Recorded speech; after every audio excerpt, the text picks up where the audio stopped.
আসলাম আমার 20টা মিনিট আলোচনা করতে দেয় নাই। এই হুজুরও ছিল সালাপাক। পরে হুজুর একেবারে হুন্ডা নিয়ে আমাকে দৌড় রংপুরের দিকে। আমি খালি চলে গেছি আর বলছি যে আল্লাহ বিচার তোমার কাছে দিলাম। আমি তো আমার কথা বলার জন্য আসছিলাম, আমার কথা বলার জন্য আসছিলাম। মালটা জায়গা মতো গেছে, এবারে দিছে চাবিটা মারবে খা বেটা। হাসানুল হক কিনু রহমতুল্লাহ আলাইহির কথা বলছিল। কি এখন দামি নেতা, আর ওনার কলজা পড়ে মনে হয় দুলা ভাই লাগে। যা দুলা ভাইয়ের বিসি দিতেছে এখন সুইচা খাও।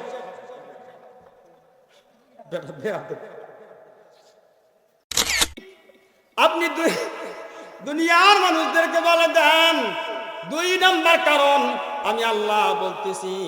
1 নম্বর কারণ এটা মুত্তাকিনদের জন্য হেদায়েত। 2 নম্বর কারণ হচ্ছে এই কোরআনুল কারীম, যেইটার কথা আমি আপনাদের সামনে বলতেছি। এই কোরআনুল কারীম পৃথিবীর মানুষের জন্য কল্যাণকামী, মানুষের জন্য হেদায়েতের গ্রন্থ।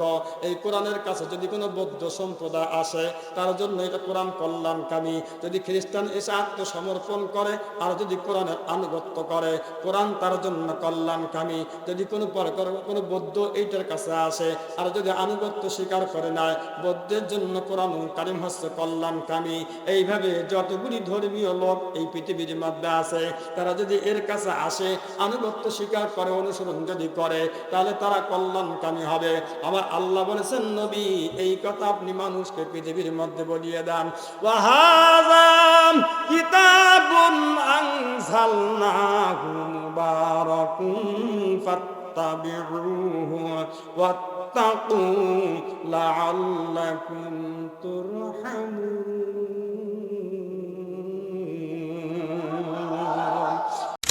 ইন্নামাল মুমিনুনা আল্লাযীনা ইযা যুকিরাল্লাহু ওয়াজিলাত কুলুবুহুম ওয়া ইযা তুলিয়াত আলাইহিম আয়াতুহু যাদাতুহুম ঈমানান ওয়া আলা রাব্বিহিম ইয়াতাওয়াক্কালুন।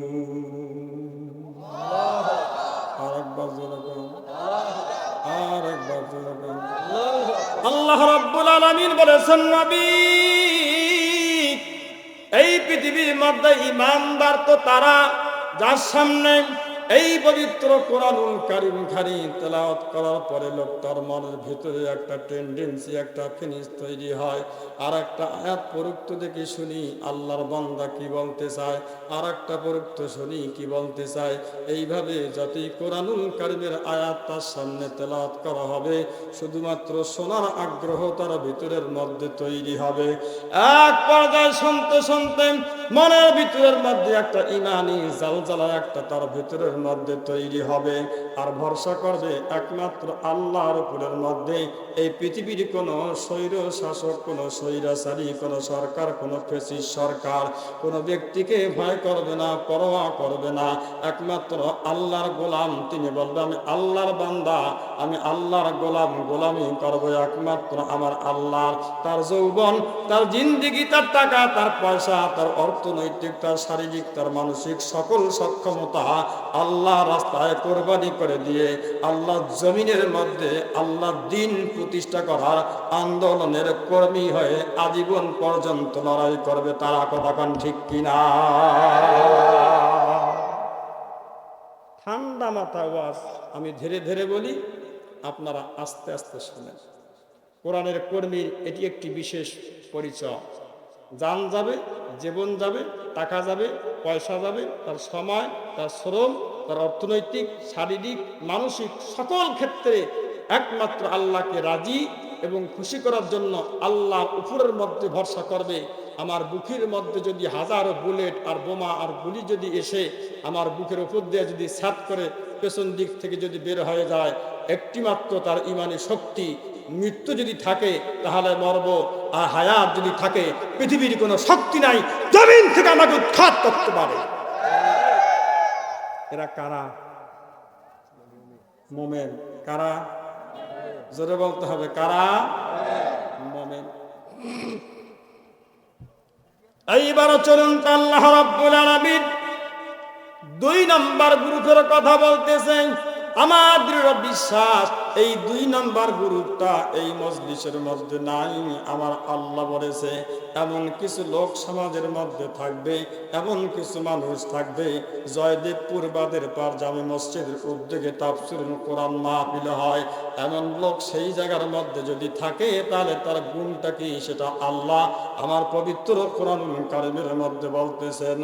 ওয়াইদা যুকিরাল্লাহু ওয়াহদাহু ইসমাআযাত কুলুবুল্লাযীনা লা ইউমিনুনা বিল আখিরাতি ওয়া ইযা যুকিরাল্লাযীনা মিন দুনিহি ইযা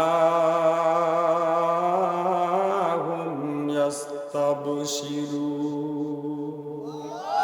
আল্লাহ রাব্বুল আলামিন বলেছেন, নবী আপনি পৃথিবীর মানুষদেরকে বলে দেন এমন কিছু লোক সমাজের মধ্যে থাকবে যাদের সামনে পবিত্র কোরআনুল কারীমের আয়াত তিলাওয়াত করা হলে তাদের মনটা খারাপ হয়ে যায়, পুরো সংকুচিত করে, পেটের মধ্যে আমাশা হয়, কলিজার মধ্যে মুসর মারে। এমন লোক সমাজের মধ্যে আছে না নাই? আল্লাহর কোরআন ভালো লাগে না, পেটের মধ্যে আমাশা হবে, ঘন ঘন পেটের মধ্যে মুসর মারবে, কলিজার মধ্যে কামড় দেবে। আল্লাহর কোরআন তাদের শুনতে ভালো লাগবে না।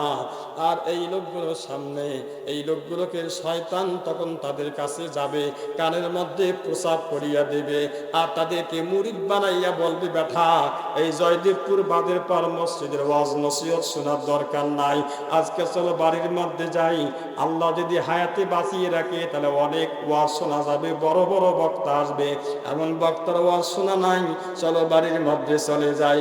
এমন লোক যদি এই মজলিসের মধ্যে থাকে, মাহফিল চলাকালীন মুনাজাত হওয়ার আগ পর্যন্ত একটা লোক যদি ওঠে, আকাশে চাঁদ উঠলে যেমন 10-20 সকলেই দেখতে পান, ডানে আর বামে কোনো কেরামান কাতিবিন যদি ওঠার চেষ্টা করে, মনে রাখবেন আপনার কাছে চান্স না পাইলেও শয়তান তার কানের মধ্যে প্রসাব করে দিয়ে মাহফিলের মঞ্চ থেকে উঠে নিয়ে গেছে। কথা কান ঠিক কি না?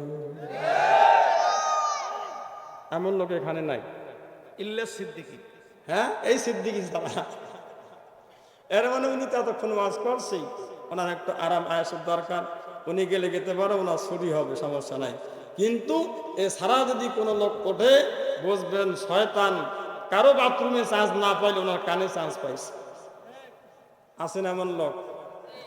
হ্যাঁ আছে, দেখছেন সাহস আছে? কথা বলেন তো আছে? আমার মনে হয় নাই।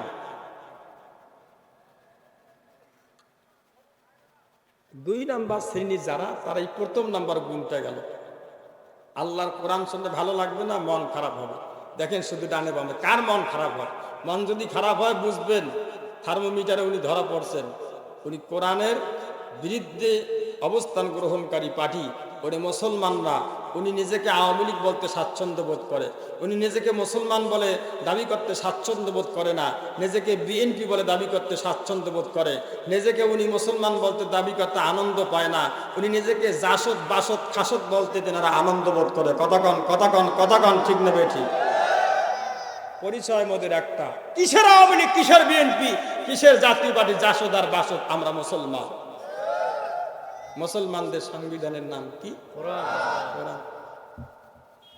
আল্লাহ রাব্বুল আলামিন বলেছেন, নবী শুনুন, ওয়াইযা যুকিরাল্লাযীনা মিন দুনিহি ইযা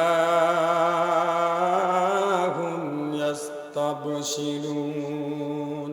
আর যখন তাদের সামনে তাদের দলীয় নেতা এবং নেত্রীর নামটা যখন উচ্চারণ করা হয়, দলের ব্যক্তির নাম যখন বলা হয়, তখন লোকটার মন আনন্দে উদ্বেলিত হয়ে যায়, খুশিতে বাকবাকুম করতে থাকে।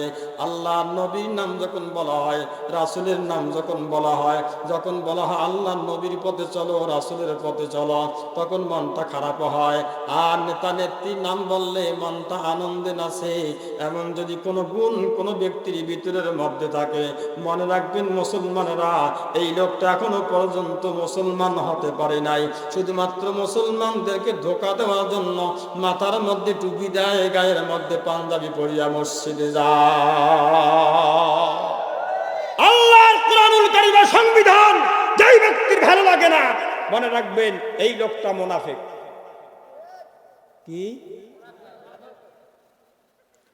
এইবার চলুন তো আমরা মূল আলোচনার মধ্যে চলে যাব। যে আয়াত কারিমা তেলাওয়াত করেছি সূরাতুল মাইদা আয়াত নাম্বার 67, নাজিল করেছেন আল্লাহ মক্কাতুল মুকাররমার মধ্যে। আমার আল্লাহ বলেছেন, নবীজি আপনি পৃথিবীর মানুষদেরকে বলে দেন, আমার আল্লাহ পবিত্র কোরআনুল কারীমের মধ্যে যত নবী এবং রাসূলকে পৃথিবীর মধ্যে পাঠিয়েছে, আল্লাহ বলেছে নবী গো, পৃথিবীর মধ্যে আমি নবী পাঠালাম, রাসূল পাঠাইলাম। যখন যেই নবীকে ডাক দেওয়ার আমার মনে চেয়েছে আমি ডাক দিয়েছি। ওই সময়ের মধ্যে আমি কোন নবীর, যতগুলি নবী আছে সব নবীদের আমি নাম ধরিয়া ডাক দিয়েছি। ঈসা নবীকে যখন ডাকার প্রয়োজন হয়েছে তখন আমি ঈসা নবীকে নাম ধরে ডেকেছিলাম। আদম নবীকে যখন ডাকার প্রয়োজন হয়েছে, আদম থেকে ঈসা আলাইহিস সালাতু ওয়াস সালামের মতো প্রত্যেকটা নবীকে নাম ধরে আমি ডাক দিয়েছি। দুই একটা উদাহরণ দিলে আপনারা ভালো বুঝবেন। আল্লাহ রাব্বুল আলামিন যখন আদম নবীকে ডেকেছেন, আদমকে বলেছে ইয়া আদম উসকুন আনতা ওয়া যাওজুকাল জান্নাতা ওয়া কুলা মিনহা রাগাদান হাইসু শি'তুমা ওয়া লা তাকরাবা হাযিহিস শাজারাতান। এইভাবে প্রত্যেকটা নবীর নাম ধরে ধরে আল্লাহ রাব্বুল আলামিন ডাক দিয়েছে। ঈসাকে বলেছে ইয়া ঈসা, মুসাকে বলেছে ইয়া মুসা, ইব্রাহিমকে বলেছে ইয়া ইব্রাহিম, ইদ্রিসকে বলেছে ইয়া ইদ্রিস, নূহকে বলেছে ইয়া নূহ। এইভাবে প্রত্যেকটা নবী এবং রাসূলের নাম ধরে ধরে ডাক দিয়েছেন। আমার আল্লাহ বলেছেন নবী গো, আমি আল্লাহ আপনাকে নাম ধরে ধরে ডাক দিতে আমার কাছে কেমন কেমন যেন লাগে। এই জন্যে আমি আল্লাহ রাব্বুল আলামিন আপনাকে ডাক দেই নাই আপনার নাম ধরিয়া। পবিত্র কোরআনুল কারীমের 114টি সূরার মধ্যে 6666টি আয়াত কারিমার মধ্যে সর্বমোট 4 জায়গার মধ্যে মুহাম্মদ শব্দ আমি আল্লাহ ব্যবহার করেছি। এক জায়গার মধ্যে আমি ইয়া মুহাম্মদ বলি নাই। যখন তোমার নাম, যখন তোমাকে ডাকার প্রয়োজন হয়েছে আমি আল্লাহ রাব্বুল আলামিন তার আগে একটা উপাধি দিয়া তারপর আপনাকে ডাক দিয়েছি। ইয়া আইয়ুহার রাসূল বাল্লিগ মা উনজিলা ইলাইকা মির রাব্বিক ওয়া ইল্লাম তাফআল ফামা বাল্লাগতা রিসালাতাহু ওয়াল্লাহু ইয়াসিমুকা মিনান নাস ইন্নাল্লাহা লা ইয়াহদিল কওমাল কাফিরিন। আরো জোরে বলুন। যারা পেছনে বললেন না জবান খোলেন। আল্লাহ রাব্বুল আলামিন বলেছেন নবী আমি আপনাকে নাম ধরে ডাক দেই নাই। ইয়া আইয়ুহার রাসূল বলেছি, হে রাসূল, হে নবী শুনুন, আমি আল্লাহ আপনার উপরের মধ্যে পবিত্র কোরআনুল কারীম নাজিল করে দিলাম। নবী গো, এই কোরআনুল কারীম নাজিল করার পর আমার আল্লাহ তাকে কি বললেন? ইয়া আইয়ুহার রাসূল বাল্লিগ, হে নবী আপনি প্রচার করেন। এটি হচ্ছে আরবি শব্দ, এর বাংলা হচ্ছে প্রচার করা। আর আমরা অনেকেই বাংলাতে বলি, এর মানে আরবিতে বলি তাবলীগ করা। এই তাবলীগ মানে হচ্ছে প্রচার করা। আমার আল্লাহ তার নবীকে বললেন, নবী ইয়া আইয়ুহার রাসূল বাল্লিগ, হে নবী আপনি তাবলীগ করেন। আমার আলোচনার ভুল বুঝবেন না। হয়তো আপনি মনে করেছেন হুজুর এই যে 6 উসুলের তাবলীগ, আমাদের বাংলাদেশের মধ্যে তাবলীগ আছে 2টা গ্রুপ, একটা হাতাহাতি আর একটা ইতাআতি। কেউ শুনবে নাকি? একটা কি আর একটা ইতাআতি। আল্লাহ রাব্বুল আলামিন বলেছেন নবী এই 6টা উসুলে তাবলীগ করার জন্য আপনাকে বলি নাই। তাহলে কি বললেন? নবীর মনের ভিতরের মধ্যে একটা সত্য প্রশ্ন তৈরি হতে পারে জল্পনা কল্পনার মাধ্যমে। আল্লাহ বুঝলাম আমি তাবলীগ করব কি, তাবলীগ করব কি, প্রচার করব। আমার আল্লাহ তার নবীর প্রশ্নের জবাব দিচ্ছেন, মা উনজিলা ইলাইকা মির রাব্বিক, হে নবী আপনার রবের পক্ষ থেকে 63 বছর হায়াতে জিন্দেগীর মধ্যে, তার মধ্যে 23 বছরের মধ্যে যখন 40 বছর 6 মাস কয়েকদিন কয়েক মাস হয়ে গেল। ওই সময়ের মধ্যে জাবালে নূর নামক পর্বতের মধ্যে খানা কাবা থেকে প্রায় 3 থেকে 3.5 কিলোমিটার 4 কিলোমিটার দূরে জাবালে নূর নামক পর্বত, ওই পর্বতের মধ্যে পবিত্র কোরআনুল কারীম আল্লাহ রাব্বুল আলামিন নাজিল করে দিলেন। নবী গো, ওই সময় থেকে শুরু করে আপনার মৃত্যুর দিন পর্যন্ত যাহা কিছু আপনার উপরের মধ্যে নাজিল করেছি, ও নবী, এইগুলি আপনি প্রচার করেন, তাবলীগ করেন, এইগুলি আপনি প্রচার করতেই থাকেন। আমার আল্লাহ তাকে এই পবিত্র কোরআনুল কারীম প্রচার করার জন্য বললেন, মা উনজিলা ইলাইকা মির রাব্বিক, আপনার রবের পক্ষ থেকে যাহা কিছু আপনার উপরের মধ্যে নাজিল করা হয়েছে, যাহা কিছু আপনার উপরের মধ্যে নাজিল করা হয়েছে সালাসা মাররা, আমি তিনবার বললাম। এই কারণে যাহা কিছু আপনাদের মৌলবী, এমন মৌলবী আমার ডানে বামে যারা আছে, তারা নাকি 30 পারার খবর জানে আর বাকি 60 পারার খবর জানে, তারা আমার ফাতের প্রিন্সিপাল যারা, হাগিয়াও যারা পানি ব্যবহার করে না, মুতিয়াও যারা প্রসাব করিয়া পানি নেয় না, নটর বটর করিয়া চলাফেরা করে, ওরা কয় পারা জানে খবর? 60। আর এরা জানে কয় পারা? এরা 30 পারা। হ্যাঁ। আর আল্লাহর রাসূলকে আল্লাহ কি বলতেছে, যাহা কিছু আপনার উপর নাজিল করেছি। ওই হারামজাদাদের কথা যদি সত্য হয় তো রাসূল মিথ্যাবাদী, নাউজুবিল্লাহ বলে। রাসূলের কথা যদি সত্য হয় তাহলে এই হারামজাদাগুলো মিথ্যাবাদী। এবার বলেন কার কথা সত্য? হাসানি রাসূলের কথা সত্য। নবীজির কথা শোনে, নবীজির কথা শোনে সবাই কান্দে, কিন্তু নবীর সমাজ গড়ার কাজে যত দ্বন্দ্ব মনে। সারা জীবন রাসূলের নামে কত ইয়া নবী সালাম আলাইকা, কত আল্লাহুম্মা সাল্লি আলা, কত কি পাঠ করলো। নবীজির মধ্যে নবী ছাড়া কিছুই বোঝে না, কিন্তু যখন বলা হয় নবীর চরিত্র অনুযায়ী তার নীতি নৈতিকতার উপর দিয়ে তোমরা তোমাদের ব্যক্তি জীবন, পারিবারিক জীবন, সামাজিক জীবন, রাষ্ট্রীয় জীবন সকল ক্ষেত্রে পরিচালনা করো, তখন এই মনটা কোরআন শরীফ একদিকে আর রাজনীতি ওই পচা রাজনীতির দরকার মুসলমানের নাই। আছে যে রাজনীতি কোরআনেও আসল, সেই রাজনীতি আমাদের দরকার আছে। ওই রাজনীতি আমরা প্রসাবও করি না। আল্লাহ রাব্বুল আলামিন বলেছেন, নবী তাহলে কি করতে হবে? যাহা কিছু নাজিল করা হলো, ও ইল্লাম তাফআল, নবী গো, আপনি যদি সেইটা প্রচার না করেন, আপনার উপরের মধ্যে যা কিছু নাজিল করা হয়েছে, আমি কোরআনের তাফসীর করতেছি আপনার উপরের মধ্যে। আমি যদিও বা তেমন মুফাসসির না, মুফাসসিরের মাও আমি বুঝি না, তাফসীরের তাও আমি বুঝি না, আমি একজন তাফসীরের ছাত্র। তারপরে আমি আমার সাধ্যমতো কথা বলার জন্য চেষ্টা করব। যে আয়াত পড়েছি ওই আয়াত দিয়া এই আজকের আলোচনা ফিনিশিং দেওয়ার চেষ্টা করব ইনশাআল্লাহ। শুধুমাত্র একটু বসে থাকবেন। জীবনে গাল গল্প অনেক করেছি, যে ওয়াজ আমার দেশের মধ্যে এমন কিছু বক্তা আছে করে যে ওয়াজ আসমানে নাই, জমিনের মধ্যেও নাই, কোরআনেও নাই, হাদিসেও। এমন গল্প জানি যে এই কথা বলবো কোরআন হাদিসের সাথে খাপ খায় না, সমাজের সাথে যার ধার ধারে না, এমন ওয়াজও জানি। এইরকম ওয়াজ করতে করতে বহু বছর কাটাইছি। পরে শেষ পর্যন্ত দাড়িচুল যখন পাকা আরম্ভ করলো, চিন্তা করলাম এরকম ভওতাবাজি করে জাতির কাছ থেকে টাকা আনিয়া কতবার খাওয়া যায়, জাতির কাছে ফাঁকি দেওয়া যায় না। তাদের সামনে একটা মিনিট যদি কথা বলি, কথা নষ্ট করা যাবে না, কারণ সব কথা কিন্তু আল্লাহর দরবারে রেকর্ড হওয়া যায়। মা ইয়ালফিজু মিন কাউলিন ইল্লা লাদাইহি রাকিবুন আতীদ, আল্লাহর কাছে কি জবাব দেবেন? এই জন্য ভওতাবাজি ওয়াজ বাদ দিয়েছি। ভওতাবাজি ওয়াজও কিন্তু আমরা জানি, আমরা কম জানি না। ইনশাআল্লাহ যদি বলা শুরু করি, শ্রোতা থাকবে, কিং কর্তব্য বিমূঢ় হয়ে আলোচনা শ্রবণ করবে, মুনাজাত করা পর্যন্ত ওটাউটি একটুও করবে না। কিন্তু ওই ওয়াজ তালাক দিয়েছি, বর্তমান সমাজে চলে না।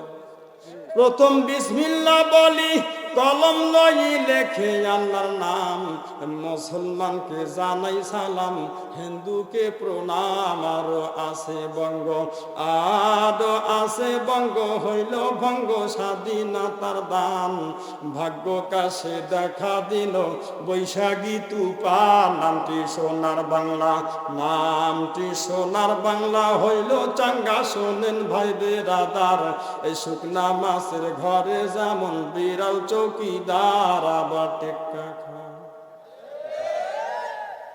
এমন একেবারে কান সুপ করা ওয়াজ আছে না সমাজে, হুজুর আছে না? বহু আছে। জনগণকে বাপরে বাপ, এইটা আর বড় বক্তা হয় না, এইটাই সেরা বক্তা। আর যদি তাফসীর শুরু হয়, কিছু কিছু নেতা ডানে বামে কেরামান কাতিবের মতো পানি পড়া দেয়, হুজুর তাফসীর করেন তাফসীর। আর নিজেও তাফসীর কি জিনিস বোঝে না, আবার আইয়া কয় হুজুর তাফসীর করেন। এর মানে কোরআনের কথা যখন হক কথা চলে যায়, নিজের শরীরের মধ্যে লাগে, তখন উনি মনে করে যে আমাকেই টার্গেট করিয়া কইতেছে, এইটা বুঝি তাফসীর। আরে বেটা, আল্লাহ বলছে ওয়ানাজ্জালনা আলাইকাল কিতাবা তিবিয়ানাল লিকুল্লি শাই। এটা মানুষের জন্ম থেকে মৃত্যু পর্যন্ত এমন কোনো সমস্যা তৈরি হবে না যার সমাধান আল্লাহ কোরআনে দেয় না। ওই রকম পচা কিতাব আমাদের নাকি? আমাদের কিতাব ইন্নাহু লাকুরআন কারীম ফি কিতাবিন মাকনুন, মহা সম্মানিত কিতাব আল্লাহর পক্ষ থেকে, আল্লাহ তার নবীর মাধ্যমে আমাদেরকে দিয়েছে। এই কিতাব আমরা পেয়ে খুশি নাকি বেজার? আরো জোরে কম তো, খুশি নাকি বেজার? এইবার জিজ্ঞাসা করতে চাই, আলোচনা কি চলবে নাকি শেষ করবে? চলবে। দোয়াতুল ইসলাম কয় তারিখের জন্য? আজ 27 তারিখের বার শুরু হইল যে, তাও চলবে? হ্যাঁ, কতক্ষণ? আর 15 মিনিট। সহি নিয়াত, নিয়াত খারাপ না, আপনারা থাকেন, আমি কিছুক্ষণ পর চলে যাব। আমার আল্লাহ বলেছেন নবী ওয়া ইল্লাম তাফাল, আপনি যদি প্রচার না করেন, হামা বাল্লাগতা রিসালাতাহু, নবী গো আপনি যদি প্রচার না করেন তাহলে আপনি আপনার নবুয়তের দায়িত্ব পালন করলেন না। নবী গো তাহলে আপনি আপনার রিসালাতের দায়িত্ব পালন করলেন না। আর যদি মনে করেন আল্লাহু ইয়াসিমুকা মিনান নাস, আপনি যদি মনে রাখেন আজকের থেকে 1500 বছর আগে ছিল আবু জেহেল, আবু লাহাব, উতবা, সাইবা, ওয়ালিদ ইবনুল মুগীরা, আবুল বক্তারি, উমাইয়া ইবনে খালদ, এরা ছিল ওই যুগের মধ্যে স্বৈর শাসক, এরা ছিল ওই যুগের ফ্যাসিস্ট সরকার।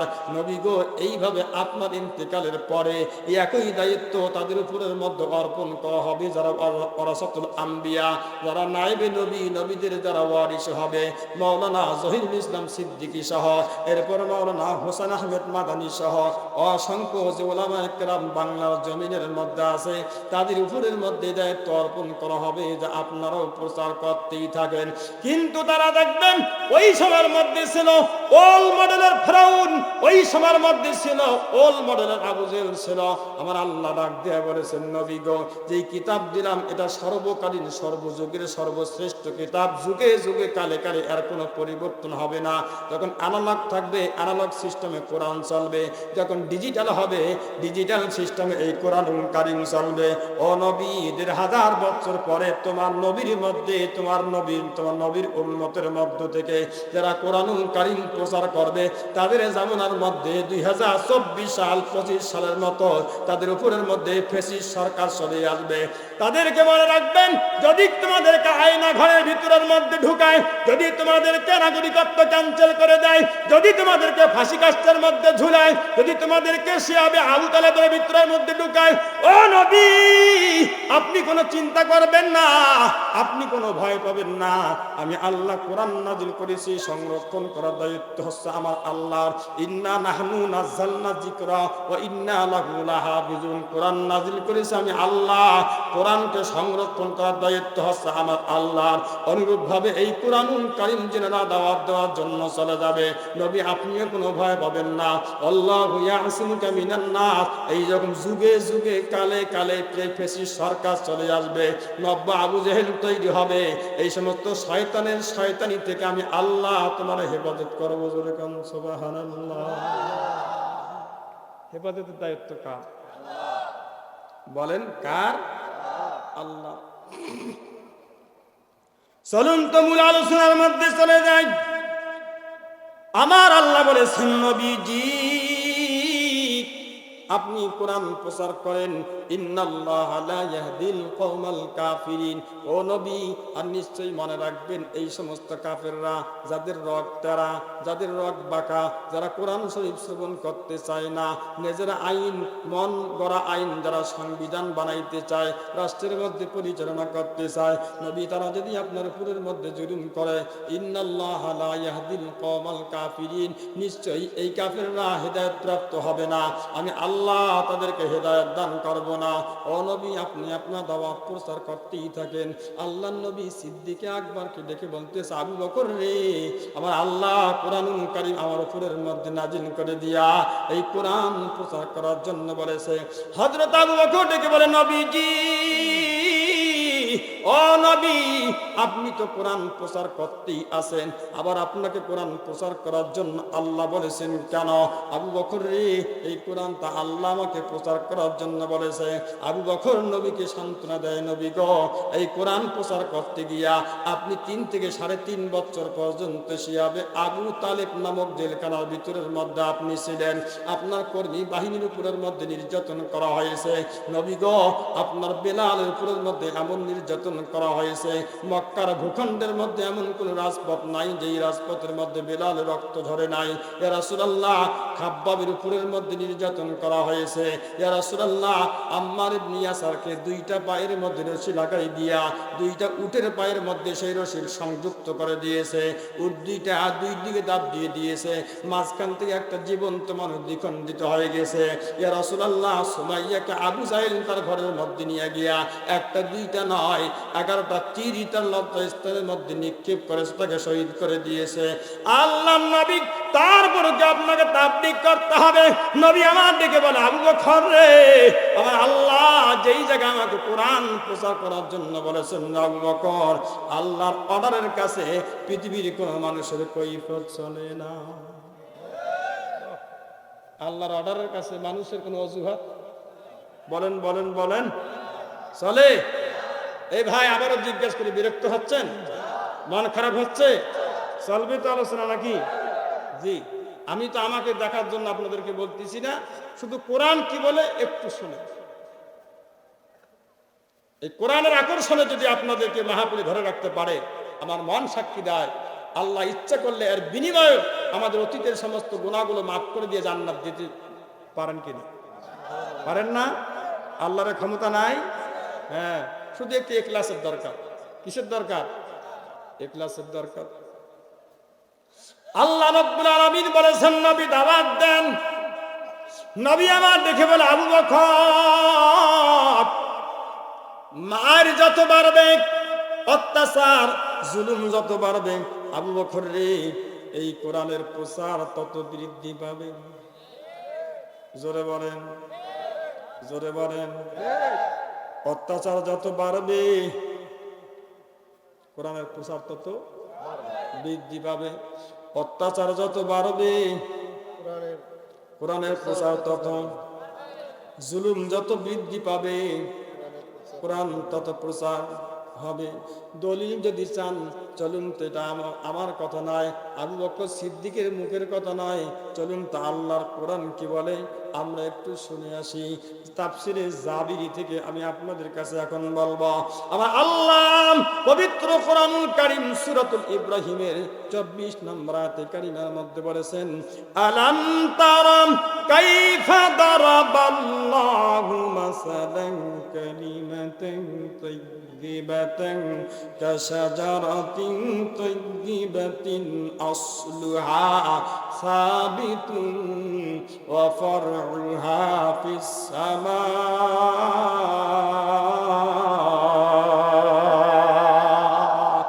আল্লাহ বলেছেন, নবী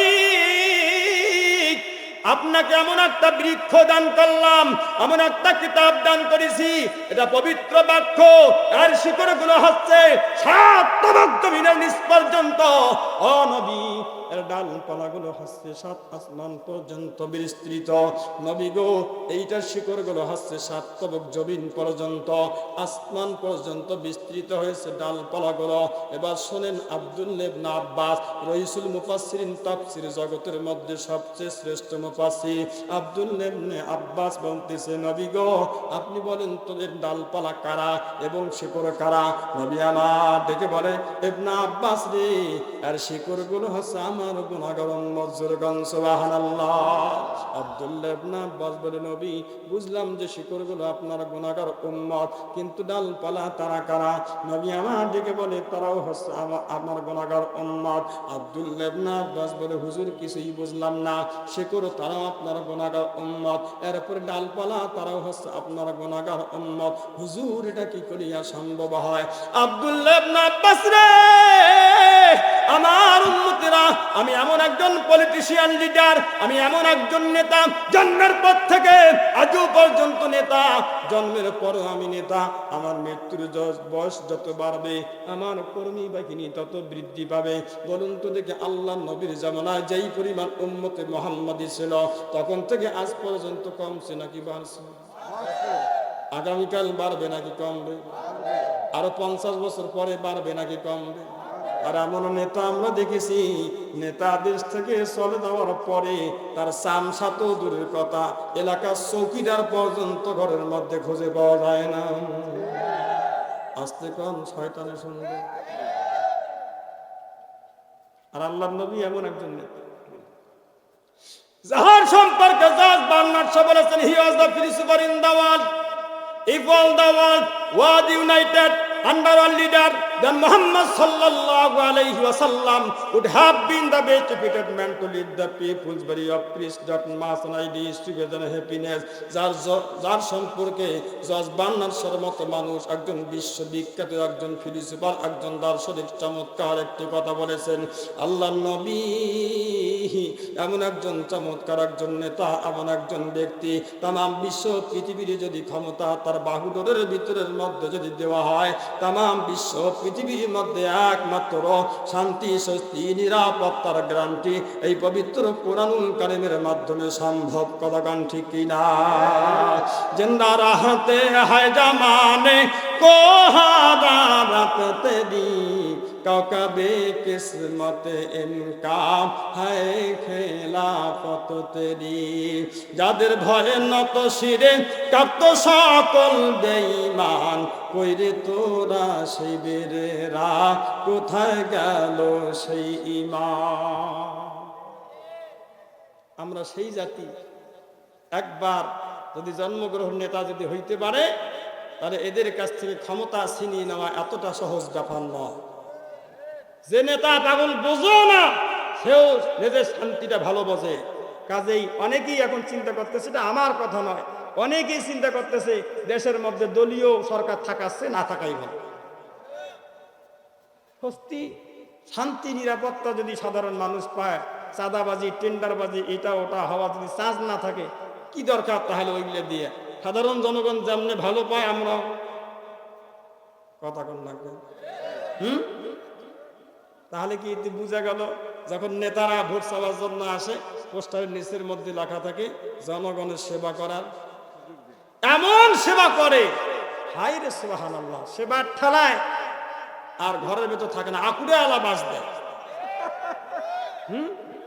আরে বাবু দিবি যখন বাসবে, সিলা দে, সিলা ছাড়া দেয়, আসিলা বাস দেয় না। দেশের মধ্যে জন্মগ্রহণ করলাম, নারী পোতায় স্থান, সেই সার্টিফিকেট নেওয়ার জন্য আবার টাকা দিয়ে তোলা লাগে। যেই নেতা চরিত্র বালাই নাই, মহিলা সহ ধরা পড়ে, উনি আবার চারিত্রিক সনদপত্র দেয়। ঠিক ঠিক না বেঠিক? হ্যাঁ, আস্তে আস্তে বলবেন, কেউ শুনলে মাইন্ড করতে পারে, বুঝছেন? একটু ধীরে ধীরে কইবেন, আমরা তো কেউ যেন না শুনে, নাকি কম? হ্যাঁ, চলবে আলোচনা। 28 কিন্তু 29 বাজছে, কিন্তু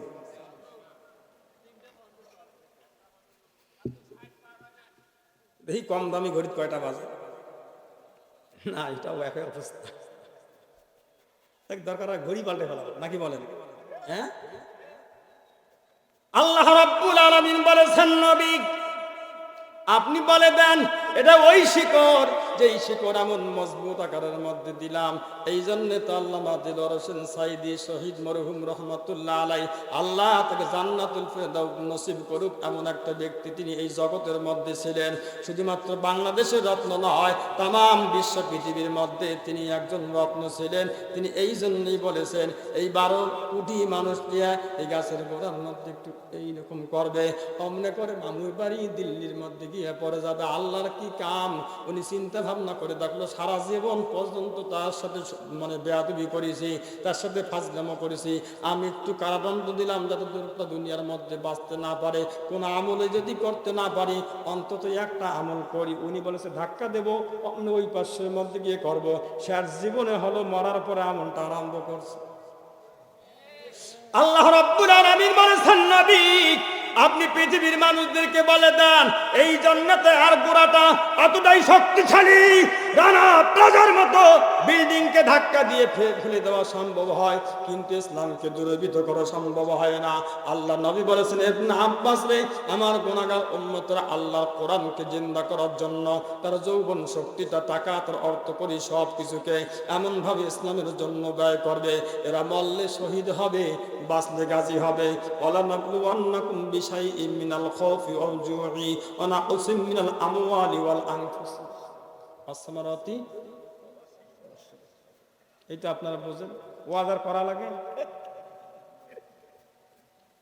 আল্লাহ রাব্বুল আলামিন বলেছেন নবী এই সমস্ত ধৈর্য দিয়া, ক্ষুধা দিয়া, যন্ত্রণা দিয়া, ভয় দিয়া সকল ক্ষেত্রে আমি আল্লাহ তোমাদেরকে পরীক্ষা করব, তবে সবুরকারীদের সঙ্গে আমি আল্লাহ আছি। নবী আমার ডেকে বলে আমার গুনাহগার উম্মত যদি মৃত্যুবরণ করে মারাও যদি যায় তারা কিন্তু মরে না, এদের লাশটাকে জমিনের মধ্যে নিক্ষেপ করা হয় আর তার রুহটা কিন্তু আকাশের মধ্যে চলে যায়। সুতরাং এরা মরলে হয় শহীদ, বাঁচলে হয় জোরে, মরলে শহীদ আরো জোরে, মরলে শহীদ, এরা বাঁচলে হয় গাজী। নবী আপনি কোনো চিন্তা করবেন না, আপনি কোনো ভয় করবেন না, এরা হচ্ছে আমার উম্মত, আমি আপনাকে দান করছি। আপনার মরার পরও আপনার জিন্দিগির বয়স যত বাড়বে আপনার উম্মত তত এই পৃথিবীর মধ্যে শক্তিশালী হবে। সুতরাং এইটাকে কোনোদিন পর্যন্ত নিবানো সম্ভব না। লিযহিরাহু আলাদ্দীনি কুল্লিহি ওয়ালাউ কারিহাল কাফিরুন ওয়ালাউ কারিহাল মুশরিকুন। কাফির আর মুশরিকরা যত বড় তার মন খারাপ হোক না কেন, ডায়রিয়া হোক আর কলিজার মধ্যে পেটের মধ্যে কামড় মারুক না কেন, তাতে আমার আল্লাহর কোনো আপত্তি আসে না। আমি আল্লাহ রাব্বুল আলামিন আমার কোরআনুল কারীমকে আমার জমিনের মধ্যে বাস্তবায়ন করবই করব ইনশাআল্লাহ। আমার ভাইয়েরা ছোট্ট একটা উদাহরণ দিলে আপনারা ভালো বুঝবেন। আপনাদের এলাকার মধ্যে কি বড়ই গাছ আছে? বলুন তো, বড়ই গাছের মধ্যে বড়ই যখন পেকে যায়, বড়ই যখন সব শেষ হয়ে যায়, তারপরে কিন্তু বড়ই গাছের সমস্ত ডাল কেটে দেওয়া হয়। বলুন তো বড়ই গাছটা মারা যায় নাকি? লেচু গাছের মধ্যে যখন লেচু হয়, যখন লেচু পাড়ার পর যখন ডালগুলো ভেঙে দেওয়া হয়, বলেন তো লেচু গাছটা মারা যায় নাকি? বরং তো মারা তো যায়ই না। এই বছরের মধ্যে যেই পরিমাণ ফলন হয়েছিল আগামী বছর তার বাম্পার ফলন হবে। কতক্ষণ ঠিক কিনা? আমার আল্লাহ বলেছেন নবী এমন একটা শক্তিশালী পবিত্র বৃক্ষ আমি আল্লাহ আপনাকে দান করে দিলাম নবী গো, এইটাকে যিনারা বাস্তবায়ন করার জন্য সমাজের মধ্যে চলে যাবে এমন নেতা এবং কর্মীকে যদি একজন সমাজ থেকে বিদায় করে দেওয়া হয়, নবী চিন্তা করবেন না আমি আল্লাহ 10 জন তৈরি করে দেব। যদি 2 জনকে জমিন থেকে ফাঁসি কাস্টে ঝুলিয়ে বিদায় দেওয়া হয়, আমি আল্লাহ সেইখানে 20 জন তৈরি করে দিব। যদি ওই জায়গার মধ্যে সমাজ থেকে 30 জন ধ্বংস করা হয়, আমি আল্লাহ 30 জন তৈরি করে দিব। ওই জায়গা থেকে যদি 4 জনকে ধ্বংস করা হয়, আমি আল্লাহ 40 জন তৈরি করে দেব। ওই জায়গা থেকে যদি 100 যদি ধ্বংস করা হয়, তাহলে 1000 আমি আল্লাহ মুজাহিদ তৈরি করে দিব। ওই জায়গা থেকে যদি 1 লক্ষ যদি কোরআনের মুজাহিদকে যদি ধূলিসাৎ করে দেওয়া হয়, ফাঁসি কাস্টে ঝুলানো হয়, আমার আল্লাহ বলেন ঘরে ঘরে আমি মুজাহিদ তৈরি করে 1 লক্ষ মুজাহিদ আমি আল্লাহ তৈরি করে দেব। আল্লাহ রাব্বুল আলামিন বলেছেন নবী আপনি চিন্তা করবেন না, 10 জন যদি যদি মারে, 5 জন যদি মারে, আমি আল্লাহ এর বিনিময়ে কোরআনুল কারীমকে এমন ভাবে শক্তিশালী করে দেব ওই রাষ্ট্রের মধ্যে, সমাজের মধ্যে, যেই জমিনের মধ্যে কোরআনের কোন কর্মীর রক্ত জমিনের মধ্যে পড়ে, আল্লাহ রাব্বুল আলামিন বলেন ওই জমিনকে ওই বোরের মতো আর লেসুর মতো আমি আল্লাহ তাআলা ওই জমিনের মধ্যে পরবর্তী প্রজন্ম সময়ের মধ্যে ফলন যেন বাম্পার হয়, এই জন্য অসংখ্য কোরআনের কর্মী জমিনের মধ্যে জিন্দা করে দিয়ে কল্পনা করতে পারবে না। তোর ঘরের মধ্যে আমি আবু জাহেলের ঘরে আল্লাহ যেমন একরামাকে তৈরি করে দিয়েছে, এইভাবে তোমার ঘরের মধ্যে তোমার শত্রু তৈরি করে দেব। ফেরাউনের ঘরের মধ্যে মুসাকে তৈরি করে দিব। মুসা নিজেই পালছে ফেরাউনকে, তার মায়ের দুধ মুসা খাইছে, বরঞ্চ বেতন দেওয়া লাগছে তার মাকে। হ্যাঁ, ফেরাউন মুসাকে পালছে, আর মুসা তার মায়ের দুধ খাইছে, ফেরাউন তার বেতন দিয়েছে। হুজুর হাসানি আছে না? হ্যাঁ, দুধও খাইছে, মায়ের টাকাও নিয়েছে, মায়ের ফাও ফাও শুধু টাকা গেছে ফেরাউনের। আল্লাহ কয় যেই কাম নিয়ে এত শক্তিশালী করার জন্য এই কাজ করলি, তোর ঘরের মধ্যে আমি আল্লাহ মুসা তৈরি করতেছি, যা। হ্যাঁ, আস্তে কর। ওয়াকারুজ্জামান, থাক বাবা, আল্লাহ তোর হায়াত বাড়িয়ে দেব। নাকি দোয়া করি আল্লাহ তোমার হায়াত আল্লাহ যেন বৃদ্ধি করে দেয়। এই হুজুর গতকালকে ঢাকায় ছিল, বললাম জহুরুল ভাই সিদ্দিকী সাহেব আসছেন যখন ঢাকায়, এত বড় দামি জায়গা ধানমন্ডি 32 নম্বর বাসাটা চলে ঘুরে আসি। বহু চেষ্টা করলাম, বললাম হুজুর একটু প্রসাব করি যান, না হুজুর জায়গা না, প্রসাবও আসতে চায় না, এত দামি জায়গা। আল্লাহ রাব্বুল আলামিন বলেছেন নবী চিন্তা করবেন না, আবু বকর রে এই কোরআন এই জন্য প্রচার করতে হবে। কেন প্রচার করতে হবে? এর কারণ হচ্ছে 4টা। আমার আল্লাহ বলেছেন নবী গো আপনি কোরআন প্রচার করেন। এবার আবু বকরকে সান্ত্বনা দিচ্ছে, আবু বকর রে 4টা কারণে আমার আল্লাহর কোরআন প্রচার করতে হবে। যেরকম মারহাবা। কয়টা? জোর বলেন, জোরে বলেন, জোরে হলো না। আপনাদেরকে দিয়ে নির্বাচনে নামলে নির্ঘাত ফেল করা উপায় নাই, এই জন্য আর একবার বলতে হবে কয়টা? আরো জোরে, জোরে হলো না। আবু বকর 4টা কারণে আমার আল্লাহ এই কোরআনুল কারীম সমাজের মধ্যে প্রচার করার জন্য বলেছে। আবু বকর রে আমি কি কারণগুলো বলবো? আল্লাহ নবীকে বলতেছে হুজুর বলেন বলেন কারণগুলো একটা শুনি। তাহলে কোন কোন কারণের মধ্যে? 1 নম্বর কারণ আমার আল্লাহ বলতেছে আবু বকর রে আমার আল্লাহ যতগুলি কিতাব এই পৃথিবীর মধ্যে পাঠিয়েছেন মানুষেরা ধর্মগ্রন্থ মনে করে। এরপরে যেমন বাইবেল আছে, মহাভারত আছে, যজুর্বেদ আছে, ঋগ্বেদ আছে, সামবেদ আছে, এইরকম কতগুলো ধর্মীয় গ্রন্থ আছে। তার মধ্য থেকে আল্লাহ বলেছেন এমন একখানা কিতাব আমি আমার নবীর উপরের মধ্যে নাজিল করে দিয়েছি। এই পৃথিবীর মধ্যে যত কিতাব আছে সব কিতাবের মধ্যে সন্দেহ থাকতে পারে, আমার আল্লাহর কালামের মধ্যে কোনো প্রকার সন্দেহ। আলিফ লাম মিম যালিকাল কিতাবু লা রাইবা ফীহি হুদাল লিল মুত্তাকিন।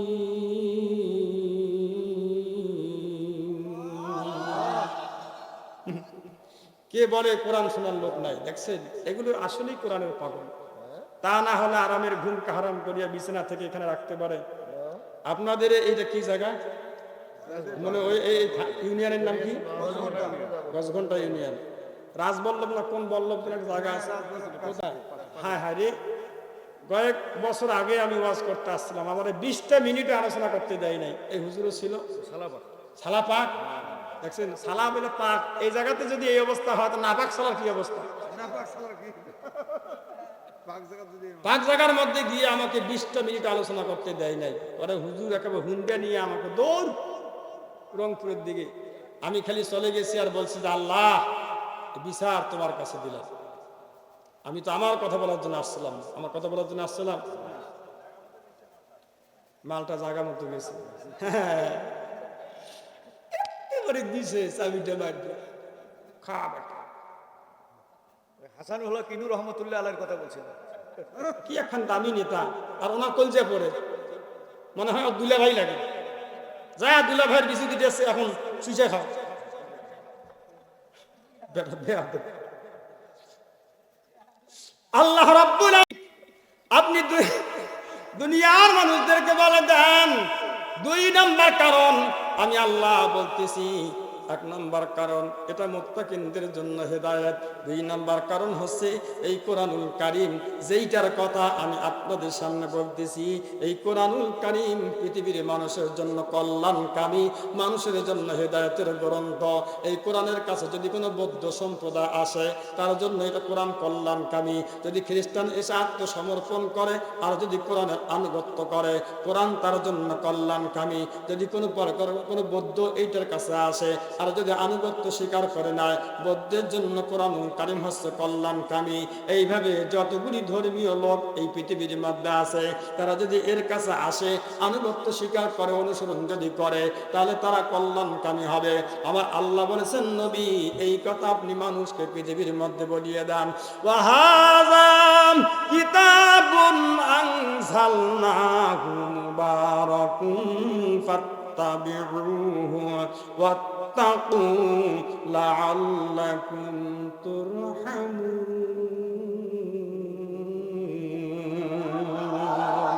আল্লাহ রাব্বুল আলামিন বলেছেন এই পৃথিবীর মানুষ এই কোরআন তোমাদের উপরের মধ্যে নাজিল করা হয়েছে কল্যাণ দিয়ে। এই কোরআনুল কারীম কল্যাণ দিয়ে ভরপুর করা। সুতরাং এই পৃথিবীর কোনো মানুষ হয়তো ভাবতে পারে এই কোরআন যদি সমাজের মধ্যে কায়েম হয় আমাদের উপরের মধ্যে বুঝি এরা জুলুম করবে। কোরআন যদি সমাজের মধ্যে কায়েম হয় বৌদ্ধরা মনে করতে পারে আমাদেরকে বুঝি দেশ ছাড়া করবে। কোরআন যদি কায়েম হয় হিন্দুরা মনে করতে পারে আমাদেরকে বুঝি এখান থেকে বিতাড়িত করে ভারতের মধ্যে পাঠিয়ে দেবে। কোরআন যদি কায়েম হয় ভারতরা মনে করতে পারে আমাদের উপর বুঝি কোণঠাসা পড়বে পেঁয়াজ বন্ধ করে দিয়া। না না, কোরআনুল কারীম এমন একটা জিনিস আমার আল্লাহ বলেছেন এটা ন্যায় এবং ইনসাফের প্রতীক করে। আমি আল্লাহ তাআলা কোরআনুল কারীম পৃথিবীর মধ্যে পাঠিয়ে দিলাম। যেই এলাকার মধ্যে এই কোরআনুল কারীমের অনুসারী থাকবে বেশি ওই এলাকার মধ্যে সংখ্যালঘু থাকবে যারা মুসলমানদের চেয়ে তারা কোরআনুল কারীমের কাছে দেশের কাছে সমাজের কাছে সবচেয়ে নিরাপত্তা পাবে তারা। ঠিক কিনা? কারণ মুসলমান যে পরিমাণ নিরাপত্তা পেয়েছে ইসলামের কাছে তার চেয়ে দ্বিগুণ নিরাপত্তা পাবে তারা যারা এই কোরআনুল কারীমের বিপক্ষের লোক। ঠিক হ্যাঁ, হিন্দু বৌদ্ধ। কারণ কি? কোরআন চায় আদর্শ দিয়া মানুষের মন জয় করতে, লাঠি পিটা নয়, চান্দাবাজি আর ধান্দাবাজি দিয়া নয়। চান্দা ধান্দায় কোরআন কখনো বিশ্বাস করে? কোরআন যদি সমাজের মধ্যে কায়েম হয় ধান্দা চান্দা এই দুটি শব্দ সোনার বাংলা থেকে একদম।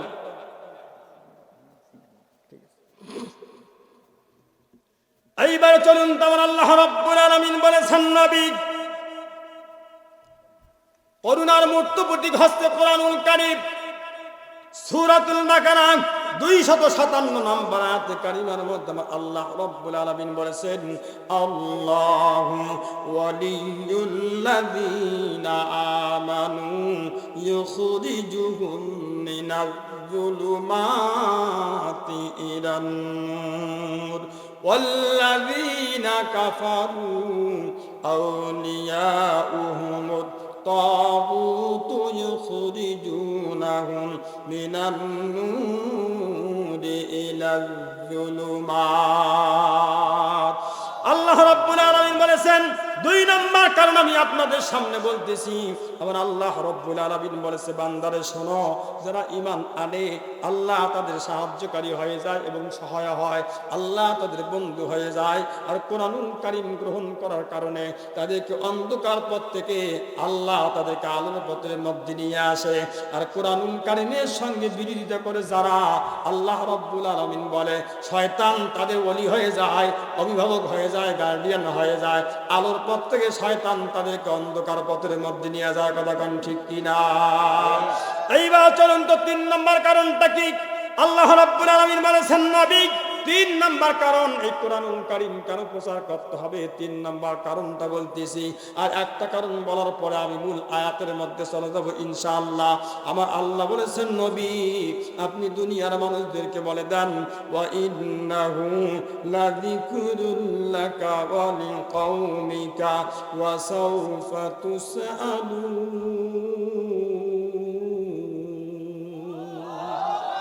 জোরে বলুন তা আল্লাহু আকবার। আল্লাহু আকবার বলবেন তা শয়তান পালিয়ে যাবে। আল্লাহু আকবার বলেন, আর একবার বলেন আল্লাহু আকবার। আল্লাহ বলেছেন, নবী এই কোরআনুল কারীম তুমি এবং তোমার জাতির মানুষের জন্য সংবিধান। কার জন্য? কোরআন নবীর জন্য এবং নবীর যে জাতির মানুষগুলো আছে, কওমগুলো আছে, সম্প্রদায়গুলো আছে, তার জন্য কোরআন কি? জোরে বলেন। এ কথা বিশ্বাস হয়? হয়।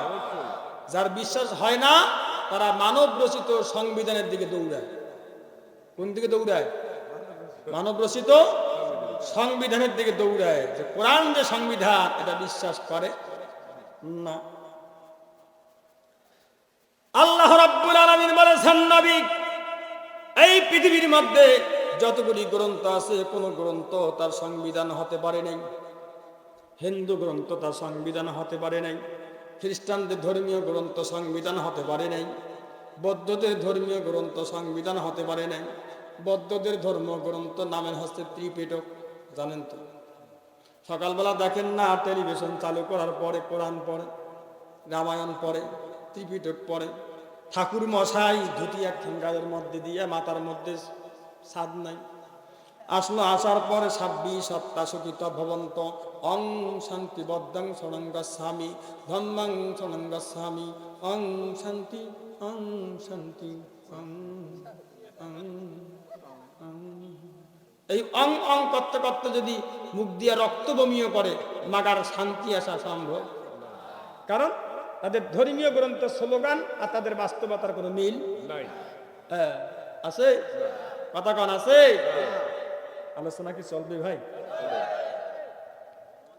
আল্লাহ রাব্বুল আলামিন বলেছেন, নবী আমি আল্লাহ কুরআনুল কারীম সংবিধান করে পৃথিবীর মধ্যে পাঠিয়েছি। ওয়ানাজ্জালনা আলাইকাল কিতাবা তিবিয়ানাল লিকুল্লি শাই। নবী গো এই কুরআনুল কারীম খান আমি আল্লাহ তাআলা সংবিধান করে পৃথিবীর মধ্যে আমি আপনাদের জন্য পাঠিয়ে দিয়েছি। মানুষের জীবনের মধ্যে শুরু থেকে মৃত্যু পর্যন্ত এমন কোনো সমস্যা তৈরি হবে না যার সংবিধান আমি আল্লাহ তাআলা কুরআনুল কারীমের মধ্যে দেই নাই। ও নবী আপনি দুনিয়ার মানুষদেরকে বলে দেন, কুরআনুল কারীম এমন একটা জিনিস, এটা এমন একটা মলম, এর মানে এমন একটা মলম, সকল রোগের ঔষধ করে আমি আল্লাহ রাব্বুল আলামিন এটা তো পৃথিবীর মধ্যে পাঠিয়ে দিলাম। কোরআনের মধ্যে সংবিধান করে দেওয়ার কারণে এই পৃথিবীর মধ্যে যে সমস্ত অন্যায়কারী আছে, যারা মদ খায়, যারা গাঞ্জা খায়, যারা ভাং খায়, যারা আফিম খায়, যারা জেনাখোর, যারা বদমাশ, যারা লুচ্ছামি করে, যারা বদমাশি করে, যারা চরিত্রহীন লম্পট, এমন ব্যক্তি ছাড়া কোরআনের বিরোধিতা ভালো মানুষ করতে পারে না। আল্লাহ রাব্বুল আলামিন বলেছেন, আর একটা সত্য কথা বলি, ইমানদার যদি আমরা নিজেকে দাবি করি রে মুসলমান, আমরা যদি অগজ ঘন্টাবাসী লোকেরা, রংপুরের লোকেরা, আপনারা গঙ্গাচড়া উপজেলার বাসিন্দারা নিজেকে যদি মুসলমান দাবি করেন, আমার ছোট্ট একটা কথা কান খাড়া করে আপনারা শুনে যান। দেখেন তো থার্মোমিটার দিয়ে মাপ দিয়ে আপনারা মুসলমান হতে পারছেন নাকি পারেন নাই? আমরা একটু হিসাব নিকাশ করে দেখব। আমার আল্লাহ সূরাতুল বাকারা 256 নম্বর আয়াতে কারিমার মধ্যে বলেছেন, লা ইকরাহা ফিদ্দিন ক্বাদ তাবায়্যানার রুশদু। আমার আল্লাহ বলেন দ্বীনের ব্যাপারে কোনো জোর জবরদস্তি নেই। ভ্রান্ত মত এবং পথ থেকে সঠিক মত এবং পথকে ছাঁটাই করে আমি আল্লাহ রাব্বুল আলামিন আলাদা করে দিয়েছি। সুতরাং ভ্রান্ত পথ এবং মত থেকে ছাঁটাই করে সঠিক পথ এবং মতকে আমি আল্লাহ রাব্বুল আলামিন আলাদা করে দিয়েছি। এইটা জানার পর তোমরা যদি মনে করো আমরা হিন্দু আছি, থাকো বাবা ভালো কথা। তোমরা যদি মনে করো আমরা খ্রিস্টান আছি, থাকো বাবা ভালো কথা।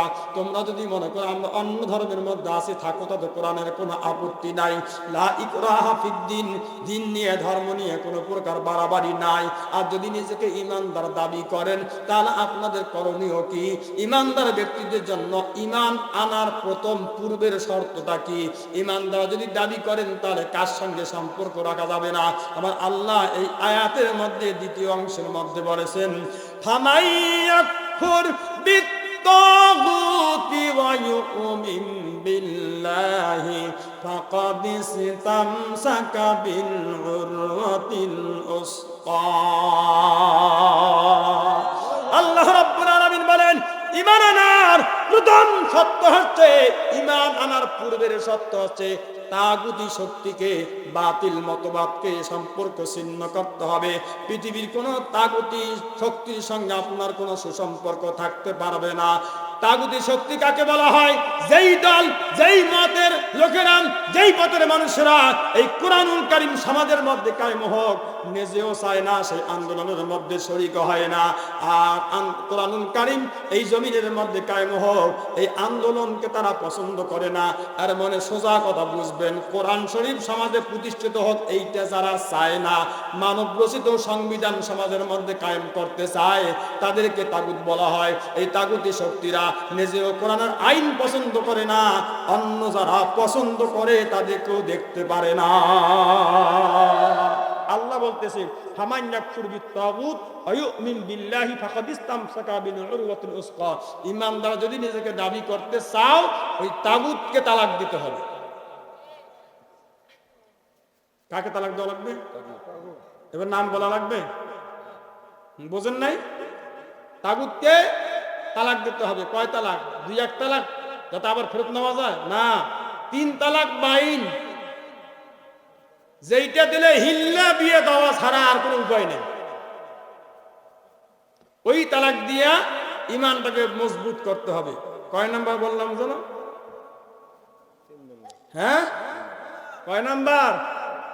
এটা 4 নাম্বার। বলবো? মন খারাপ হবে না তো? আমার আল্লাহ বলেছেন 4 নাম্বার আবু বকর, 4 নাম্বার কারণ, যেই কারণে সমাজের মধ্যে কোরআন প্রচার করতে হবে। আমার আল্লাহ তাবলীগ করার জন্য যেই কারণে বলেছেন, আবু বকর রে ওয়া নুনাজ্জিলু মিনাল কুরআনি মা হুয়া শিফাউন ওয়া রাহমাতুল লিল মুমিনিন। আমার আল্লাহ রাব্বুল আলামিন বলেছেন, নবী আপনি বলে দেন এই কোরআনটা হচ্ছে সকল প্রকার রোগের মহা ঔষধ। এর মানে সব জায়গার মধ্যে এর ঔষধ আছে। আপনার ব্যক্তি জীবনের মধ্যে রোগ হলে তার ঔষধ এই কোরআনের মধ্যে আছে। আপনার সামাজিক জীবনের মধ্যে রোগ হলে এর ঔষধ কোরআনের মধ্যে আছে। আপনার পারিবারিক জীবনের মধ্যে রোগ হলে আর ঔষধ কোরআনের মধ্যে আছে। আপনার রাষ্ট্রীয় জীবনের মধ্যে রোগ হলে আর ঔষধ কোরআনুল কারীমের মধ্যে আছে। চুরি করলে কোন বিধান হবে এর সংবিধান কোরআনের মধ্যে আছে। জিনা করলে কি করতে হবে এর ঔষধ কোরআনের মধ্যে আছে। ডাকাতি করলে কি করতে হবে এর ঔষধ কোরআনুল কারীমের মধ্যে আছে। ব্যক্তির চরিত্র না থাকলে কি করতে হবে এর ঔষধ কোরআনুল কারীমের মধ্যে আছে। নবী গো আপনি পৃথিবীর মানুষদেরকে বলে দেন, এর মানে সামাজিক, পারিবারিক, ব্যক্তি জীবন, সকল ক্ষেত্রে, রাষ্ট্রীয় জীবন সহ সকল ক্ষেত্রের মধ্যে ঘা হবে যেই জায়গায় আমার কোরআনুল কারীম মলম লাগাবে সেই জায়গা রোগের মহা ঔষধ। এই জন্য সমাজের মধ্যে দুর্নীতি, চান্দাবাজ, ধান্দাবাজরা কশিন কালে যাবে না। কোরআন সমাজের মধ্যে বাস্তবায়ন হোক, কারণ চান্দা বন্ধ হয়ে যাবে, ধান্দাবাজরা যাবে না। কোরআন সমাজের মধ্যে কায়েম হোক, কারণ ধান্দা বন্ধ হয়ে যাবে। যারা লুচ্চামি করে তারা যাবে না, কোরআন সমাজের মধ্যে কায়েম হোক, কারণ লুচ্চামি বন্ধ হয়ে যাবে। যারা মদ খায়, মদের ব্যবসা করে, তারাও চাবে না কোরআন সমাজের মধ্যে কায়েম হোক, কারণ মদের বারগুলো নষ্ট হয়ে যাবে। যারা 2 নম্বরই কাজ করে, হোটেলের মধ্যে গিয়ে রাত যাপন করে, এই নুসার প্রেসিডেন্ট যিনি, তারাও চাবে না কোরআন সমাজের মধ্যে কায়েম হোক। যদি কায়েম হয়ে যায়, সমাজের মধ্যে নিজের বউ থুইয়া অন্যের বউয়ের সঙ্গে ঈদগাহে ভাগুন না করতে পারবে না। এই জন্য বিরোধিতা করবে, কোরআন যেন সমাজের মধ্যে কায়েম না হয়। কথা কোন ঠিক কিনা? আমার আল্লাহ বলেছেন, নবী এই দুনিয়ার মানুষদেরকে বলে দেন, তোমার ব্যক্তি জীবন, পারিবারিক জীবন, সামাজিক জীবন, রাষ্ট্রীয় জীবন, সকল ক্ষেত্রের মধ্যে যেইখানে যেই ঔষধের প্রয়োজন, আমি আল্লাহ রাব্বুল আলামিন এই কোরআনুল কারীমকে মহা ঔষধ করিয়া পৃথিবীর মধ্যে পাঠিয়ে দিয়েছি। ওয়া নুনাজ্জিলু মিনাল কুরআনি মা হুয়া শিফাউন ওয়া রাহমাতুল লিল মুমিনিন। আরো জোরে বলতে হবে, ভলিউম কমলে আমি বুঝবো যে মুনাজাত করা প্রয়োজন। জোরে বলুন তো আল্লাহু আকবার। তাহলে চলবো কিছুক্ষণ নাকি? কয় নাম্বার কারণ গেল? জোরে জোরে কয়টা গেল? 4 নম্বর কারণ চলে গেল। এইবার চলুন তো আমরা যে আয়াত পড়েছি আল্লাহ তাবলীগ করার জন্য বললেন, আবু বকর ডেকে বলতেছে, হুজুর আপনি আর পরকে তাবলীগ করার জন্য যাবেন। নবী আমার ডেকে বলে, আবু বকর রে, 4টা কারণে আল্লাহ কোরআন প্রচার করার জন্য বলেছে। আবু বকর চলুন এবার আমরা দাওয়াত দেওয়ার জন্য যাব। আবু বকর বলতেছে, হুজুর কোন জায়গার মধ্যে দাওয়াত দেওয়ার জন্য চলে যাবেন? হুজুর ডেকে বলে, আবু বকর রে, সর্বপ্রথম কালেমা দাওয়াত দেওয়ার জন্য যাব আবু জেহেলের বাসায়। জোরে জোরে বলা যাবে কি মারহাবা? আবু জেহেল বড় নেতা নাকি ছোট নেতা? ছোট নাকি বড়? বড় নেতার কাছে আবু জেহেলের বাসায় চলে যাবে। আবু বকর ডেকে বলতেছে, হুজুর আবু জেহেলের বাড়ির মধ্যে চলে যাবেন। আবু জেহেল যদি আপনাকে মেরে ফেলে, আমি একাই আপনার সফরের সঙ্গে, আমি তখন কি করব আপনাকে? আমার আল্লাহ বলেছে, আবু বকর অভয় দিয়া বলতেছি, আল্লাযী খালাকাল মাউতা ওয়াল হায়াতা লিয়াবলুয়াকুম আইয়ুকুম আহসানু আমালা। আবু বকর হায়াতের মালিক কে? জোরে বলতে হবে কে? আপনাদের হায়াতের মালিক কে? আমার হায়াতের মালিক কে? এখানে যারা আছে তাদের হায়াতের মালিক কে? মউতের মালিক কে? হায়াতের মালিক আল্লাহ, মউতের মালিক আল্লাহ। আবু বকর রে, ভয় পেও না, চিন্তার কোনো কারণ নাই। হায়াত মউত সব কিছু আমার আল্লাহর হাতে। যেরকম সুবহানাল্লাহ। আল্লাহর নবী ইমাম হযরতে আবু বকরকে সঙ্গে নিয়ে চলে গেলেন আবু জেহেলের বাড়ির মধ্যে। ঘরের দরজার মধ্যে গিয়ে এইভাবে নক করতেছে, নক করিয়া ডাক দিয়ে বলতেছে, চাচা দরজাটা একটু খোলেন। আবু জেহেল ঘরের ভিতরের মধ্যে তার স্ত্রীকে ডাক দিয়ে বলতেছে, কে? দেখো তো এখানে আসছে। আল্লাহর নবী বাহির থেকে বলতেছে, চাচা আমি আব্দুল্লাহর বেটা মুহাম্মদ, আপনার ভাতিজা আপনার বাড়ির মধ্যে আসছি। আবু জেহেল ডেকে বলতেছে, কেন রে, কোন কারণে অবেলার মধ্যে আসনি? আল্লাহর নবী ডাক দিয়ে বলতেছে, চাচা আমি একটা পৃথিবী বিখ্যাত একটা দামি হাদিয়া নিয়ে আপনার বাড়ির মধ্যে আসছি। চাচা দরজাটা একটু খুলে দেন। আবু জেহেল ছিল একটু লোভী প্রকৃতির নেতা।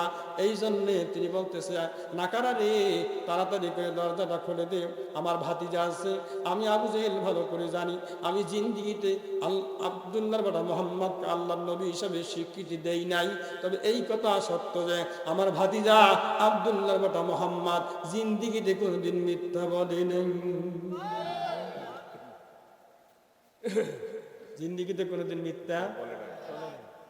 ও যখন বলছে হাদিয়া নিয়ে আসছে, দীর্ঘাত হাদিয়া ছাড়া আসে না। ও তো লোভী মানুষ, বলছে দরজা খুল।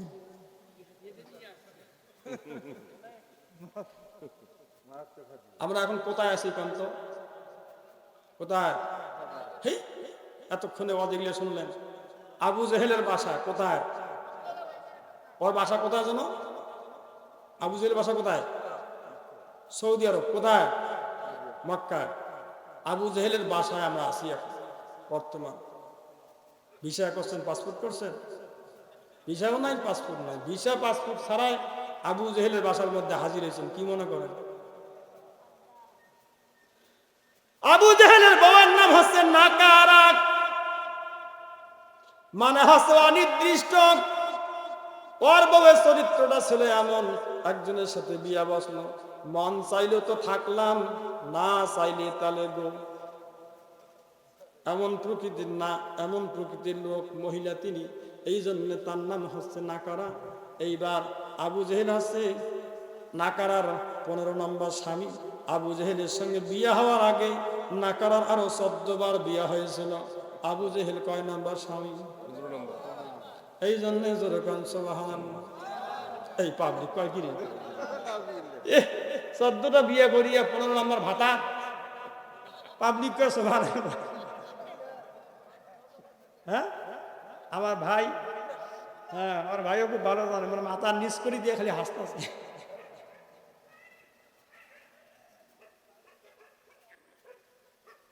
কয় নাম্বার স্বামী যেন? 15 নাম্বার। এতে বোঝা যাচ্ছে নাকারার চরিত্র ফুলের কেমন চরিত্র নাকারা? নাকারার চরিত্র কারো সাথে না বললেও মমতাজের মতো পবিত্র। হ্যাঁ, খুব দামি বেটি, ফাইটা যায় বুকটা ফাইটা যায়। আরে বেটি রে, টানারি ব্যবসায়ী বোঝেন? টানারি বোঝেন? বুঝলে বোঝেন, না বুঝলে কি করার, এত আর নিচে নামা যাবে না, এই ব্যবসা করি খায় বলি। নাকারা তাড়াতাড়ি করে দরজা খোলে, দেখ ভাতিজা আসছে। দরজা খুলে দিয়েছে সিসিং ফাঁক। দরজা খোলার পরে এবার আবু জেহেল লোভী মানুষ তাড়াতাড়ি করে দৌড় দিয়ে আসছে। দেখেন না, ওই যে আমি আপনাদেরকে আগেই বলেছিলাম যারা দুনিয়াবী নেতা হয় তারা একটু লোভী প্রকৃতির হয়, যার ভেতরে আল্লাহর ভয় নাই, পরকালের বিশ্বাস নাই। হ্যাঁ, তারা কি হয়? লোভী প্রকৃতির হয়, যার ভিতরের মধ্যে আল্লাহর ভয় নাই, পরকালের কোনো বিশ্বাস নাই, আখিরাতের জবাবদিহিতা নাই। এর মানে ধরো মারো খাও এই চিন্তা করে নিয়ে চলাফেরা করে, চান্দাবাজ ধান্দাবাজ, পোস্টারের মধ্যে সুন্দর করে লিখে দেয় এইবারে জনদরদি, গরিবের বন্ধু, অসহায় সহায় ইত্যাদি ইত্যাদি দিয়া তারপরে লেখে জনগণের সেবা করার সুযোগ দিন। ওই যে তারপরে কইলাম যে আসিলা বাজদা, এই জন্য সুন্দর করিয়া একটা সঙ্গীত লিখেছিল, ক্ষমতার সে আর পেল যখন যারা দেশটা 50 বছরে লুটে পুটে খাইল তারা। ক্ষমতার সে আর পেল যখন যারা দেশটা লুটে পুটে খাইল তারা।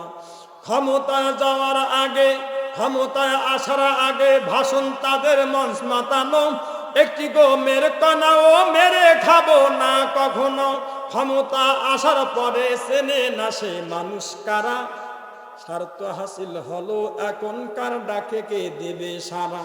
ক্ষমতার চেয়ার পেল যখন যারা দেশটা দেশটা লুটে পুটে খাইল তারা।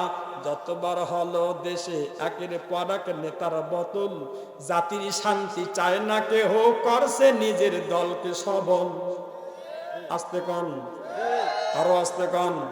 যতবার হলো দেশে একের পর এক নেতার বদল, জাতির শান্তি চায় না কেহ, করছে নিজের দলকে সবল।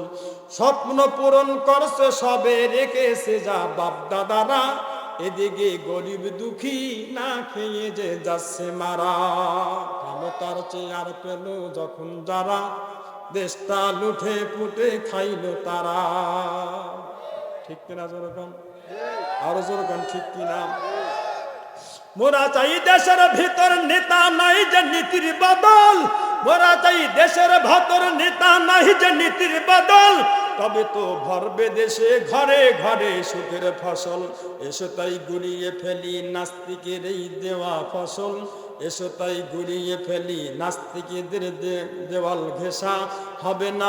হবে না শান্তি দেশে আল কোরআনের শাসন সারা, হবে না শান্তি দেশে ইসলামেরই শাসন সারা।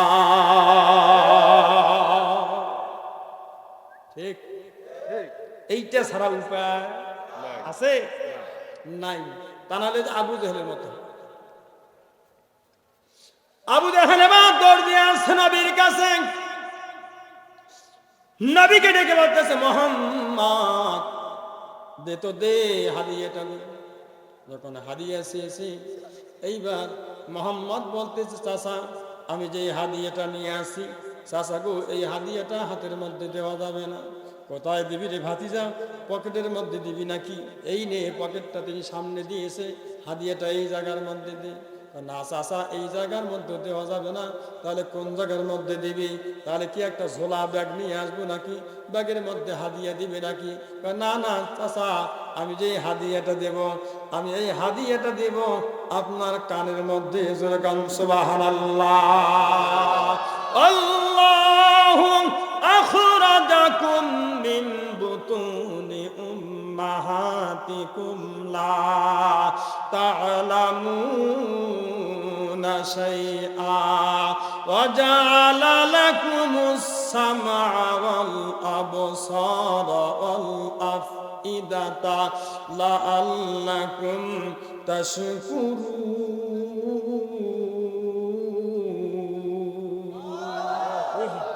আবু জেহেল বুঝতে পেরেছে, কয় ঠিকই তো। কয় চাচা এই যে ব্রেন শক্তি কে দিয়েছেন? মায়ের পেট থেকে যখন বের হয়েছেন আপনি তো কিছুই জানতেন না। আল্লাহ আপনার ব্রেন শক্তি দিয়েছে, শ্রবণ শক্তি দিয়েছে, দেখার গত দৃষ্টি শক্তি দিয়েছে। এই যে আপনার শ্রবণ শক্তি দিল, দৃষ্টি শক্তি দিল, আমি আপনার ভাতিজা আপনার সেই ব্রেনের কাছে, সেই স্মৃতির কাছে, দৃষ্টি শক্তির কাছে আমি আল্লাহর কোরআনুল কারীম পড়ার জন্য আমি আসছি। হাদিয়াটা আমি আপনার কানের মধ্যে দেব। জালিকা ফাদলুল কারীম, এইটা হচ্ছে মহা সফলতা।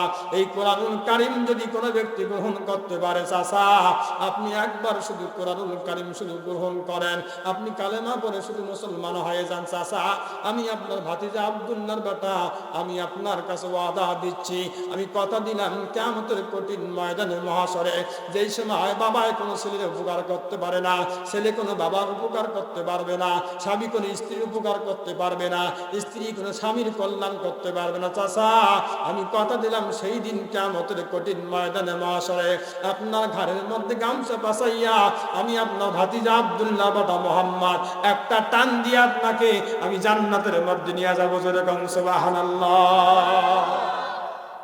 সূরা না শুনে ধর্মের কাহিনী, সূরা কি শুনে না? ভাতিজা একটা কথা, তুই তো আমার ইজ্জত খাওয়ার জন্য আসছিস, হ্যাঁ চান্স ছিল না একটা? হ্যাঁ, আপনি কি মনে করেন মুসলমানদের ইমানের কেন্দ্র বিন্দু হচ্ছে দুটি জিনিস, একটা হচ্ছে মক্কা আর একটা কি আল্লাহর নবী। আবু জেহেল বাড়িতে এমন জায়গা আমি গিয়েছি অসংখ্যবার, আল্লাহ আমাকে নিয়েছে।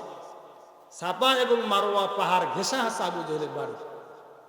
খানায় কাবার পরে সাফা মারওয়া, সাফা মারওয়ার পর আবু জেহেলের বাসা, এরপরে হচ্ছে আল্লাহ নবীর ঘর।